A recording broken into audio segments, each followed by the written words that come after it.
Okay, we're going to take a look at inference for paired data. So pretty much whenever there's two sets of data that are not independent, you can't add the variances. And hence, independent sampling procedure is not going to work. In such situations, they appear often. We might collect data from husbands and their wives before or after someone has taken a training course, from individuals performing tasks with both their left and right hands.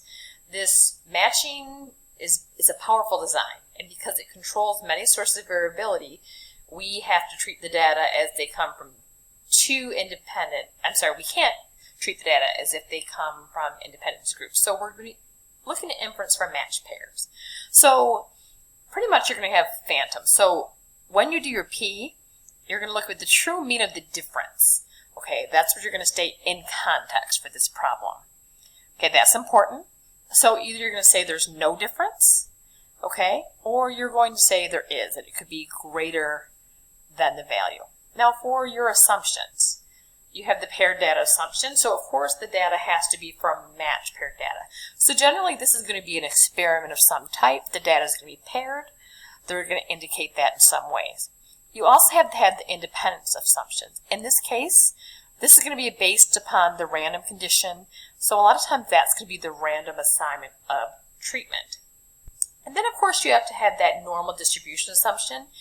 You can graph the data and show it's plausible in that histogram or that box plot, or the central limit theorem that you're sampling, if it's greater than 30, your sampling distribution is also going to be normal. Okay, then from there, pretty much you treat it like you would you're doing a test for one mean, and everything would be the same from there on out. Now, since the test is going to be the same at that point, we're not actually going to go through the whole test. What I wanted to kind of show you is just you would do pretty much the same thing for your panic.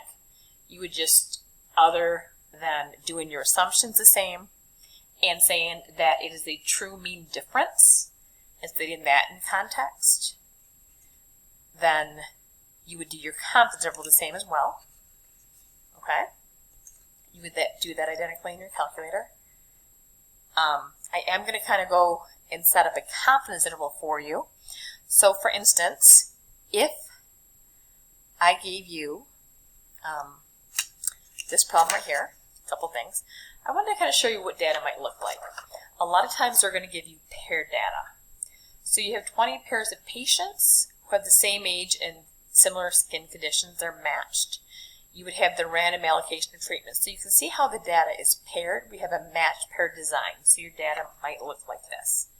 So then we've kind of gone through. And you can see here, I have the true mean difference in reaction times between old and new drug. Okay? So right here, that is how I would identify my P. Now for the random conditions, the drugs were randomly assigned. So we went ahead and did this. Now something to note is that there's no 10% condition. You do not use the 10% condition in this because you don't need to pull the variances, and that, remember, that was to pull the variances in this case. So the 10% condition is not necessary for this because this is an experiment. Okay, so we have the independent concession, the random condition, that's taken care of here. And then in this case, you'd want to put these in your calculator and kind of just show the data with kind of just a nice little sketch of the histogram or such. Now, I'm not actually going to do that just because of time's sake, but that's what you want to show, a little box plot, a little histogram, and go through and show that. Now, I went through, took the number of pairs, 20 minus 1. I set up my interval here, but I got this from the table. I did a normal interval here, and then we would just write our conclusion in this case. So we could say we are 95% confidence. The true mean difference between the old and new drug is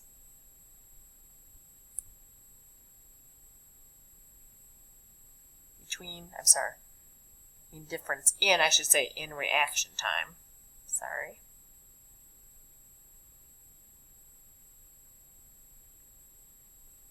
Is between negative 5.552 and 4.45. Okay, so 0 is not in the interval, so really you can't draw a conclusion in this case with that 95% confident interval.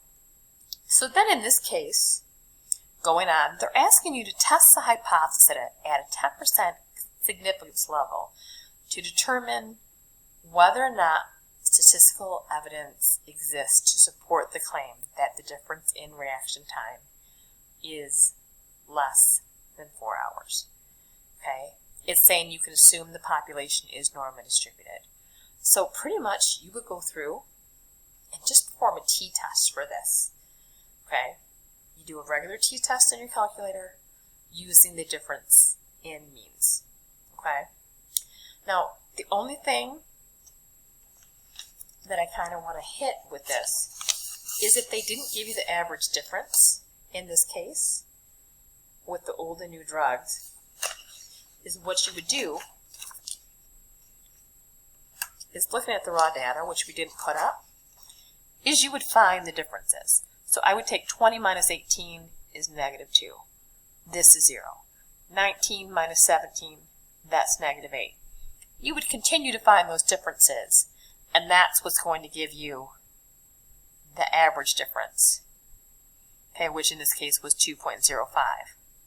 Okay, the standard deviation of those values, of those differences, is what we use in our confidence interval, and you can get that from your calculator. Again, if I continue to find those differences.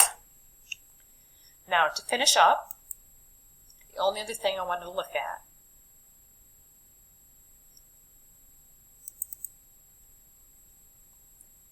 is to help you decide between one sample and two sample T procedures. Questions you should ask yourself is, do you have 1 or 2? Okay, so if you have 1 mean difference, or if you have 2,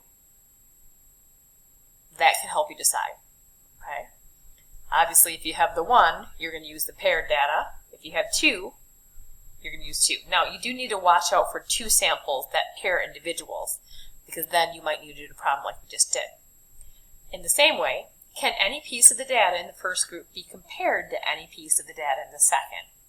If yes, use the first test, use the test for independence that we learned earlier. If not, no, they must stay in pairs and use the difference paired test like we just did. And do they reference pair the data? If yes, use the paired test. If not, use the independent test.